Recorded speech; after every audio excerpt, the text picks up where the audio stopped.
नमस्कार. विचारांचा तारा न्यूज चॅनेलमध्ये तुम्हा सर्वांचे सहर्ष स्वागत. सत्कर्म व परमार्थ करून आपले आयुष्य समाधानी करावे. दादा महाराज स्वामी. आजच्या जगात सर्वांचे डोळे उघडे आहेत, पण त्या डोळ्यांनी चांगले कोणी पाहत नाही. आपण जन्माला येतो तसे एक दिवस जायचेच आहे.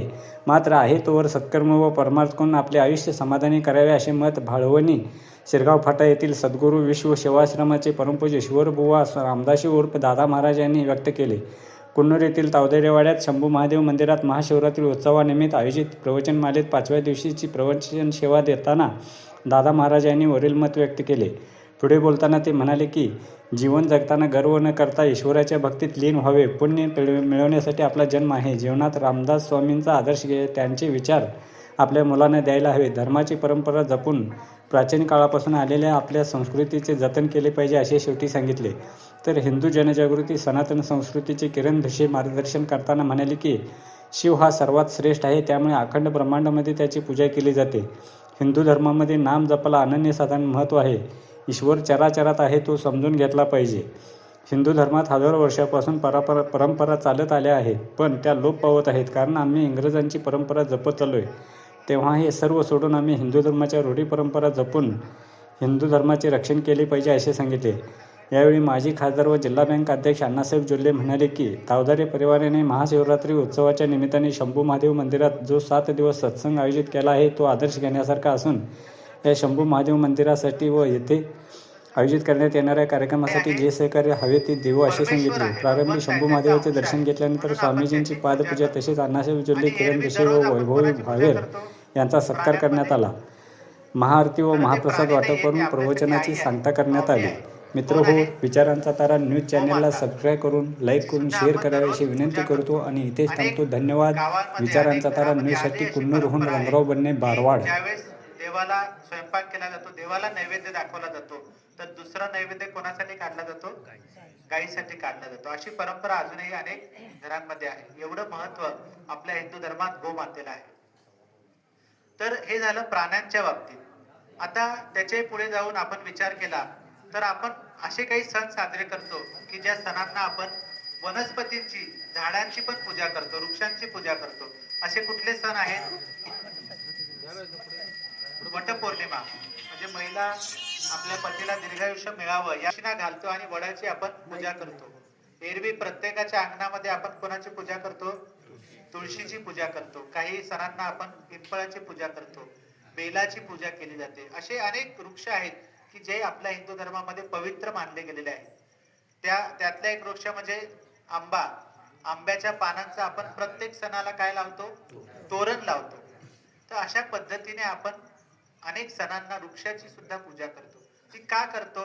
तर या माध्यमातून आपण असा संदेश देतो की वृक्षांमध्ये सुद्धा कुणाचा अंश आहे? भगवंताचा अंश आहे. म्हणजे मी जे तत्व पहिला सांगितलं की चराचरात ईश्वर पाहायला आमचा धर्म शिकवतो, त्याची ही 2 उदाहरणं झाली. आता हे तर सजीव झाले, म्हणजे प्राणी हे चालते फिरते आहेत, वृक्ष हे नवीन वास्तू उभारायचे आहे. तर त्याची सुरुवात आपण कशाने करतो? भूमिपूजनाने करतो. म्हणजे त्या भूमीमध्ये सुद्धा तिला आपण काय मानतो? माता मानतो, धरती माता मानतो. म्हणून आपण तिची पूजा करतो आणि तिची पूजा करून मग आपण तिथे पहिल्यांदा म्हणजे त्याची सुरुवात करतो पायाभरणीची. त्याच्यानंतर संपूर्ण वास्तू उभी झाल्यानंतर आपण काय करतो? वास्तू शांती करतो. म्हणजे वास्तूची सुद्धा यथासांग पूजा केली जाते. म्हणजे या दोन्ही माध्यमातून आपल्याला काय संदेश मिळतो? तर त्या मातीमध्ये, त्या भूमीमध्ये किंवा त्या वास्तूमध्ये सुद्धा कुणाचा अंश आहे? परमेश्वराचा अंश आहे. आपल्या घरामध्ये एखादं नवीन वाहन घेतलं जातं, दुचाकी, 4 चाकी, 2 व्हीलर, 4 व्हीलर. पहिल्यांदा नवीन घेतल्यानंतर आपण काय करतो? तिची पूजा करतो, मंदिरात जाऊन पूजा करतो. म्हणजे काय? तर त्याच्यामध्ये सुद्धा आपण काय पाहतो? देवाचा अंश पाहतो. हे सगळं आपला धर्म शिकवतो. हे सण, उत्सव, परंपरा घालून दिलाय. तर याच्या माध्यमातून देव आपल्याला काय शिकवतो किंवा काय संदेश देण्याचा प्रयत्न केलाय ऋषीमुनींनी? तर हिंदू धर्मामध्ये चराचरात काय आहे? ईश्वर आहे, परमेश्वर आहे. त्यामुळे आपल्या हिंदू धर्मात असे अनेक संत होऊन गेले, ऋषी होऊन गेलेत की त्यांनी या सिद्धांताचं प्रमाण उदाहरण आहे की ज्यामध्ये हे तत्व संतांनी सिद्ध करून दाखवलेलं आहे. इतका आपला धर्म श्रेष्ठ आहे. दुसरं आपल्या धर्माचं जे तत्व आहे ते म्हणजे आपल्या धर्मामध्ये किती देवदेवता आहेत सांगा? हे आहे तर हे या सृष्टीचं संचालन करण्यासाठी आहे. म्हणजे आता उदाहरण सांगायचं तर आपल्या घरामध्ये लहान विद्यार्थी असतील, शालेय विद्यार्थी असतील, तर त्यांचा अभ्यास चांगला व्हावा, त्यांना परीक्षेमध्ये चांगल्या पद्धतीने अभ्यास लक्षात राहावा, यासाठी आपण त्यांना कुणाची पूजा करायला सांगतो?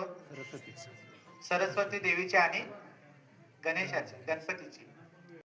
ತಾವದಾರೆ ಪರಿವಾರ ಹಮ್ಮಿಕೊಂಡಂತ ಮಹಾಶಿವರಾತ್ರಿ ಉತ್ಸವ 2026ರ ಕಾರ್ಯಕ್ರಮದ ವೇದಿಕೆ ಮೇಲೆ ಇಲ್ಲಿ ನೋಡಿದಾಗ ಒಂದು ಸಮಾಧಾನ ವ್ಯಕ್ತ ಆಗ್ತದೆ.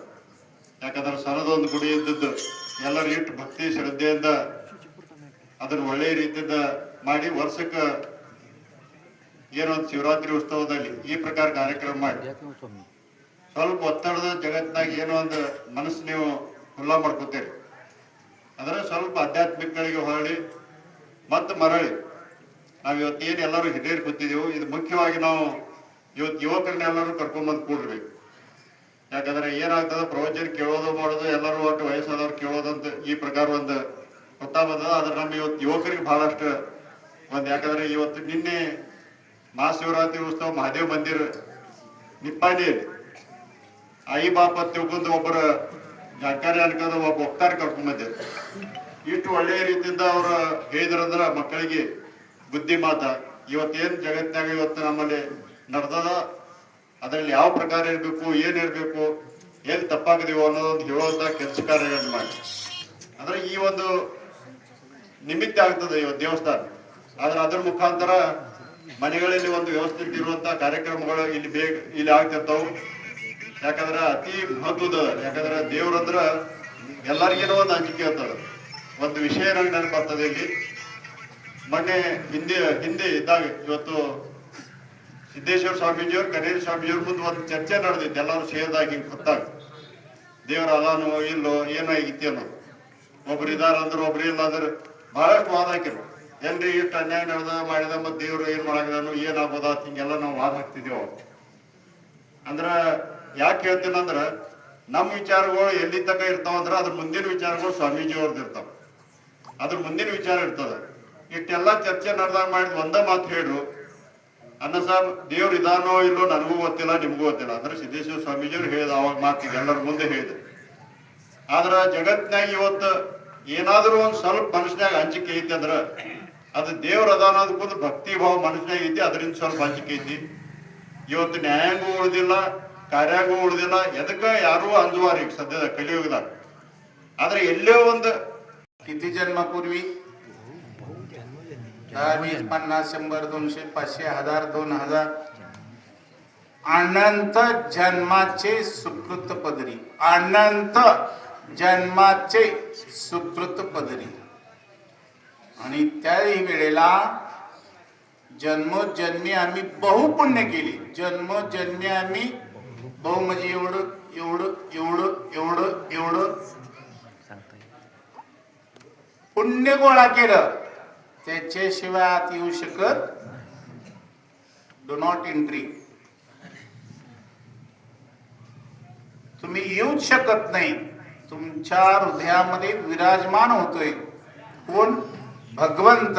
रोजच असतोय, दररोज असतोय, प्रत्येक श्वासागणित असतोय. भगवंत तुमच्या श्वासागणित असतोय.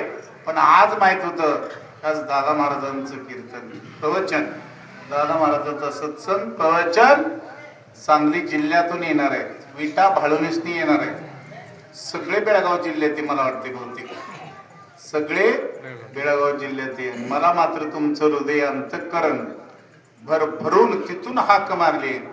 आणि म्हणून मी 28 तारखेला माझा ऍक्सिडेंट झाला. मी चुकून पेटा बांधलाय, कारण माझ्या ह्याच्यावरची या कपाळावरची कातडे गेले, जखमा आहेत. रात्री 9:30 वाजता टाके तोडलेले आहेत, 9:30 वाजता टाके तोडलेले आहेत. म्हणून घसा बसला, घसा थोडासा आवाज विस्कळीत झाला. आणि म्हणून सांगायचं तात्पर्य, तुमच्या माझ्या भाग्य आणि त्यावेळची ती ऐक्य भगवंताच्या चरणी समर्पण केलं. म्हणून विठ्ठले माझ्या भगवंताने विठ्ठल ज्या अनंत ब्रह्मांडाचा चालक मालक आहे, अनंत ब्रह्मांडाचा चालक आणि मालक आहे. अनंत ब्रह्मांडाचा चालक आणि मालक तो स्वतः आहे आणि त्यांना आपल्याला बोलवले महाराज आज या ठिकाणी इतर फिरकी मालिक सगळ्या फिरक्या चालू झाल्या सगळ्या फिरक्या टोटल आता मी सांगायला मला वेळ नाही किती वेळ घ्यायचे तास 1.5 तास 2 तास 3 तास तुम्ही रात्रभर म्हणला तर 12 तास बोलण्याची माझी तयारी आणि रोज रोज 11 दिवस 1 महिना 3 महिने 6 महिने रोज 12 तास बोलायची तयारी सकाळी 8 ते संध्याकाळी 8 दुपारी फक्त 1 तास जेवायला तुम्हाला सुट्टी दे आजचा विषय सकाळचा विषय संध्याकाळी येणार नाही घेईन मी जन्म याच साठी देवा प्रत्येक जण म्हणतो घेईन मी जन्म याच साठी देवा तुझी चरण सेवा घेईन मी जन्म याच साठी देवा मी म्हणतोय बघ